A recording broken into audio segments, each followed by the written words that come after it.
Hi everyone. So public exam 2025 கிட்ட நெருங்கிட்டு இருக்குது. இன்னுமே 12th ஸ்டாண்டர்டுக்கு வந்து பாத்தீங்கன்னா மார்ச் 3ஆம் தேதிக்குனால 52 நாள் தான் வெளிய இருக்கு. அதே மாதிரி 5ஆம் தேதி மார்ச்ங்கறனால 11th ஸ்டாண்டர்டுக்கும் 54 நாள் என்னமோ தான் இருக்கு. and 10th ஸ்டாண்டர்டுக்கு மார்ச் 28ங்கறனால இன்னும் எக்ஸ்ட்ரா ஒரு 20 நாள் சேர்த்தி ஒரு 74 70க்கு மேல டைம் இருக்கு. ஸோ இந்த 10th ஸ்டாண்டர்டை பொறுத்த வரைக்கும் எந்த பிரச்சனையும் கிடையாது. ரோட் மேப் டு பப்ளிக் எப்படி நம்ம ட்ராவல் பண்ண போகிறோங்கிறது இந்த வீடியோவில் பார்க்க போகிறோம். ஸோ இந்த மாதிரி ஒரு பிளான் படி படிச்சிங்கனாலே முடிச்சிடலாம். டெய்லி நம்ம படிக்கிறதுக்கு என்னெல்லாம் எப்படியெல்லாம் படிக்கணும்னு சொல்லிட்டு ஒரு பிளான் நேற்று போட்டு கொடுத்தேன். அந்த பிளானில் வந்து என்ன டைமுக்கு நீங்கள் வந்து என்ன சப்ஜெக்ட் படிக்கணும்னு போட்டு கொடுத்தேன். அது மாதிரி ஃபாலோ பண்ணாலே படிச்சிடலாம். தமிழ் இங்கிலீஷ் மோஸ்ட்லி ஃபெப்ரவரியில் கான்சன்ட்ரேட் பண்ண ட்ரை பண்ணுங்கள் 10th ஸ்டாண்டர்ட்.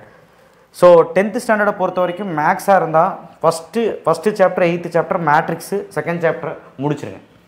இதுதான் ஃபஸ்ட்டு நீங்கள் முடிக்கணும். ஜானில் நீங்கள் முடிச்சிங்கனாலும் போதும். ஒரு ஃபெப்னு வரும்போது 4, 5, 3 முடிச்சிட்டிங்கன்னா மார்ச் 20 நாளுக்குள்ளே 6, 7 இப்படியும் படிக்கலாம்.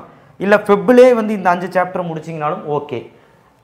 நீங்கள் உங்கள் இஷ்டப்படி தான் முடிக்கணும். கிராஃபு ஜாமெண்ட்ரி வந்து ஃபஸ்ட்டே முடிச்சிருங்க ஜானில். ஸோ புரிஞ்சிருக்கும்னு நினைக்கிறேன். இந்த மாதிரி ஸ்ப்ளிட்டப் பண்ணி படிச்சிங்கன்னா முடிச்சிடலாம். சயின்ஸில் ஃபிசிக்ஸு கெமிஸ்ட்ரி ஃபஸ்ட்டே படிச்சிருங்க ஜனவரியில். அப்புறம் திரும்பவும் நீங்கள் வந்து ஃபெப்ரவரியில் பயாலஜி படிச்சிருங்க. அப்போ தான் மார்ச்சில் ரிவிஷன் பண்ண முடியும். சோஷியலையும் அப்படி தான். ஹிஸ்ட்ரியும் ஜாகிரஃபியும் இம்பார்ட்டன்ட் படித்தா போதுமான்னு கேட்குறீங்க. எல்லாத்துலேயும் நான் கொடுக்குற இம்பார்ட்டன்ட் படிச்சிங்களே போதும். 100% எடுத்துடலாம். ஹிஸ்ட்ரி ஜாகிரஃபி மட்டும் ஜானில் முடிக்க ட்ரை பண்ணுங்கள். சிவிக்ஸ் எக்கனாமிக்ஸ் நம்ம வந்து ஃபெப்ரவரியில் முடிக்க ட்ரை பண்ணுங்கள். அப்போ தான் உங்களால் ரிவிஷன் பண்ண முடியும். இதுதான் பிளான். மோஸ்ட் ப்ராபப்ளி தமிழ் இங்கிலீஷ்க்கு வந்து ஃபெப்ரவரியில் ஸ்டார்ட் பண்ணுங்கள். ஜனவரியில் ஒரு வேளை ஸ்டார்ட் பண்ண அழுத்தம் கொடுத்தால் ஸ்கூலில் அழுத்தம் கொடுத்தா அதுக்காக நீங்கள் படிங்க. ஆனால் நீங்கள் ஓனாக படிக்கும்போது ஸ்டார்ட் பண்ண வேண்டாம். நீங்கள் ஃபெப்ரவரியில் ஸ்டார்ட் பண்ணுங்கள். ஒருவேளை தமிழ் எழுத கூட படிக்க தெரியாது, எனக்கு வந்து கஷ்டம் அப்படின்னா அவங்க மட்டும் 8 மார்க்கும் 5 மார்க்கும் எப்படியெல்லாம் எழுதணும், என்னெல்லாம் கொஸ்டின்ஸ் வரும்னு சொல்லிட்டு ஒரு நாளைக்கு ஒரு வாரத்துக்கு ஒரு 2 நாள் எடுத்து நீங்கள் படிங்க போதும். ஓகேவா? மித்தபடி ஆல் தி ஸ்டூடெண்ட்ஸ் ஃபெப்ரவரியில் கான்சன்ட்ரேட் பண்ணுங்கள். ஃபெப்ரவரி டு மார்ச் 20 முடி டைம் இருக்குது, பார்த்துக்கலாம்.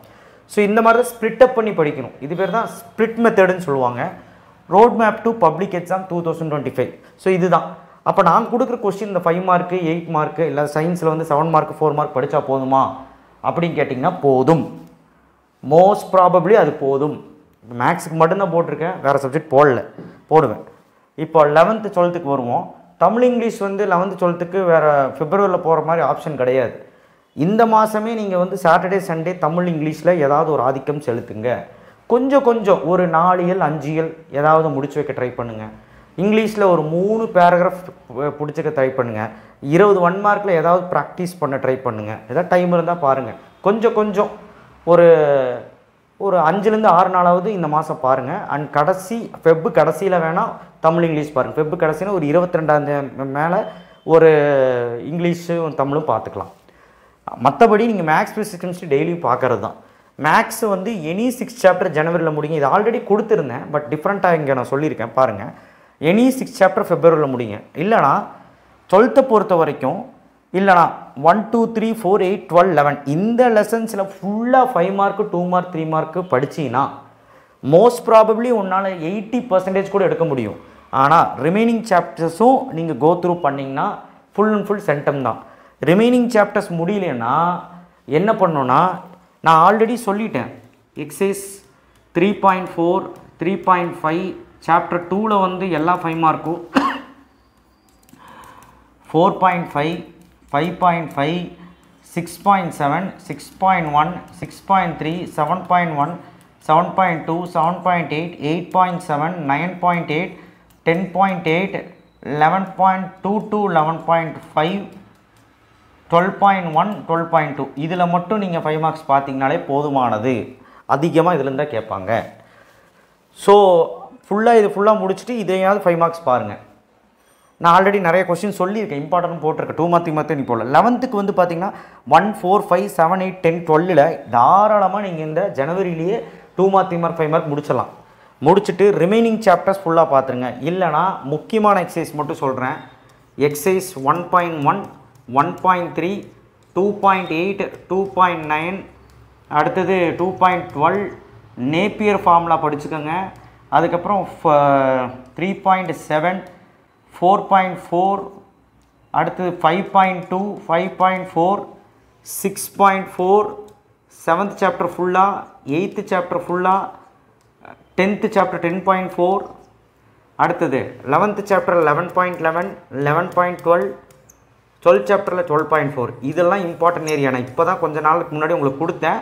ஸோ இதெல்லாம் வந்து உங்களுக்கு இம்பார்ட்டண்ட்டான ஏரியா ஃபார் 5 மார்க்ஸ். ஓகேவா? இது 12க்கு கசகசன்னு எழுதினாலும் நான் ஆல்ரெடி சொன்னது தான், அதனால தான் இப்படி எழுதுகிறேன். ஸோ இதில் மட்டும் நீங்கள் 5 மார்க்ஸ் படிச்சிங்கனாலே எல்லாம் எழுதிடலாம். 2 மார்க் 3 மார்க் இதில் மட்டும் கோத்ரூ பண்ணுங்கள், முடிச்சிடலாம். ஸோ அட்லீஸ்ட் இந்த மாதிரி பிளான் போடுங்க. இல்லை ரிமைனிங் சாப்டர்ஸ் ஃபுல்லாக படிக்கக்கூடிய கெப்பாசிட்டி இருந்தால் அது படிங்க. ஃபிசிக்ஸை பொறுத்த வரைக்கும் வால்யூம் 1 வால்யூம் 2, வால்யூம் 1 ஜனவரியில், வால்யூம் 2 பிப்ரவரியில் அப்படி படிங்க. கெமிஸ்ட்ரியில் வால்யூம் 1 8, 9, 10 10 லெசன், ஃபஸ்ட்டு 10 லெசனை முடிச்சிருங்க. ஆர்கானிக் கெமிஸ்ட்ரி பிப்ரவரியில் படிச்சுக்கோங்க. இந்த மாதிரி பிரித்து படிக்கணும். இம்பார்ட்டன்ட் போதுமான்னு கேட்டால் மோஸ்ட் ப்ராபப்ளி நான் கொடுக்கறது இம்பார்ட்டன்ட்லேயே 50-60 5 மார்க்ஸ் இருக்கும். ஸோ அந்த 5 மார்க்ஸ் படித்தாலே போதும். 2 மார்க் 3 மார்க்கும் அப்படி தான். 90% புக்கில் இருக்கிறது எல்லாமே கொடுத்துருவேன். அதை நீங்கள் படிச்சிங்கனாலே போதுமானது. நியூமெரிக்கல் ப்ராப்ளம் மட்டும் கான்சன்ட்ரேட் பண்ணிங்கன்னா மட்டும் தான் சென்டம் கிடைக்கும். ஸோ வால்யூம் 1 வால்யூம் 2 பிரித்து படிங்க, ரொம்ப சிம்பிளாக முடிஞ்சிடும். கெமிஸ்ட்ரியில் மட்டும் ஃபஸ்ட்டு 10 லெசன் ஃபுல்லாக ஃபிசிக்கலும் இன்ஆர்கானிக் படிச்சிருங்க. ஆர்கானிக் மட்டும் ஃபெப்பில் பார்த்துக்கோங்க. அடுத்து சிஎஸ் கம்ப்யூட்டர் சயின்ஸ் வந்து 1 to 10. இப்போ ஜனவரியில் தான் இருக்கிறதே, இனி வந்து 22 நாள் தான். இந்த 22 நாளில் நீங்கள் பண்ண வேண்டிய காரியங்கள் நிறையா இருக்குது. ஃபஸ்ட்டு 10 லெசன் கம்ப்யூட்டர் லெசனில் முடிக்கணும். 11th இருந்தாலும் சரி, 12th இருந்தாலும் சரி. ஸோ அப்போது 12th இருந்தால் ஃபெப்ரவரியில் 11 to 16 அது கடைசி அந்த 5 நாள் தான். February 23, 22 கொஞ்சம் ஃப்ரீயாக சொல்லலாம். அந்த இடத்துல தான் ஏதோ 2-3 நாள் கம்ப்யூட்டர் படிக்க முடியும், அதுவும் அந்த 6 லெசன். அதே மாதிரி தான் 11th. ஸோ அதே மாதிரி தான் 11th ஸ்டாண்டர்டுக்கு 11 to 18 ஃபஸ்ட்டு 10 சாப்டர்ஸ் படிச்சுட்டு 11 to 18 வந்து அந்த கடைசி பிப்ரவரி கடைசியில் படிச்சுருங்க. 12th ஸ்டாண்டர்டாக இருந்தால் 11 to 16 அந்த கடைசி பிப்ரவரி 22க்கு மேலே படிச்சுக்கோங்க. பட் Jan-February சேர்த்தே கம்ப்யூட்டர் சயின்ஸ் வந்து ஃபஸ்ட்டு 10 லெசன் சேஃபஸ்ட்டாக முடிச்சு வச்சுக்கோங்க. பயாலஜி பொறுத்த வரைக்கும் பயோ பாட்னியில் 12th இருந்தீங்கன்னா எனி 6 லெசன் தரோவாக முடிச்சு வச்சுருங்க ஜனவரியில். அதுவே 11th இருந்தால் 8 லெசன் தரோவாக புக் பேக் மட்டும் படிச்சு வைங்க 11th. ஜுவாலஜியாக இருந்தால் எனி 6 லெசன் பிப்ரவரியில் 12th புக் இன் புக் பேக் எல்லாம் படித்து வச்சுருங்க. Any 6 lesson 11th book back வந்து புக் பேக் கொஸ்டின்ஸ் மட்டும். ஆனால் 12க்கு மட்டும் புக் இன் புக் பேக் படிக்கணும். ஆனால் 11க்கு வந்து புக் பேக் மட்டும் போதும், பாட்னியாக இருந்தாலும் சரி ஜுவாலஜியாக இருந்தாலும் சரி. ஓகேவா? February Januaryன்னு பிரித்து படிச்சுக்கோங்க. இல்லைனா நல்லா படிக்கக்கூடிய கேரக்டராக இருந்தால், ஏன்னா எக்ஸாம்க்கு 5 நாள் லீவ் இருக்குது உங்களுக்கு, 11க்குமே கொஞ்சம் லீவ் இருக்குது, அதனால தான் நான் அப்படி சொன்னேன். இல்லை எல்லாமே படித்து முடிச்சிருவீங்கன்னா ஃபுல்லாக ஜனவரியில் பாட்னி, அதுக்கப்புறம் Februaryயில் ஃபுல்லாக ஜுவாலஜி, அந்த மாதிரியும் நீங்கள் படிக்கலாம். பயாலஜி பொறுத்த வரைக்கும் பயப்படணும்னு அவசியம் இல்லை, ஈஸியாக தான் வரும். ஸோ அதுக்கான கொஸ்டின்ஸும் நம்ம போடுவோம். சரிங்களா? ஸோ இதுதான் அவுட்லைன் பிளானு. இது எப்படி நீங்கள் கொண்டு போகிறீங்க அப்படிங்கிறத பொறுத்து தான். ஃபிசிக்ஸ் மட்டும் நீங்கள் 5 மார்க் வைஸும் போய்க்கலாம். ஜனவரி ஃபுல்லாக 5 மார்க்ஸ் படிச்சுட்டு Februaryயில் 2 மார்க் 3 மார்க் படிச்சுக்கலாம். ஆனால் கெமிஸ்ட்ரிக்கு அப்படி ஆப்ஷன் இல்லை, சாப்டர் வாரியாக தான் போய் ஆகணும். ஓகேவா? ஸோ மேக்ஸுக்கு கன்ஃபியூஷன்ஸ் பண்ண வேண்டாம். ரொம்ப கன்ஃபியூஷன்ஸாக இருந்தால் நான் சொல்லக்கூடிய இந்த இம்பார்ட்டன்ட் சாப்டர்ஸ் எல்லாம் படிச்சிங்கன்னா 2 மார்க் 3 மார்க் அனைத்துமே எழுதலாம். கம்பல்சரி வேணும்னா எல்லா சாப்டரும் க்ரோ த்ரூ பண்ணணும்.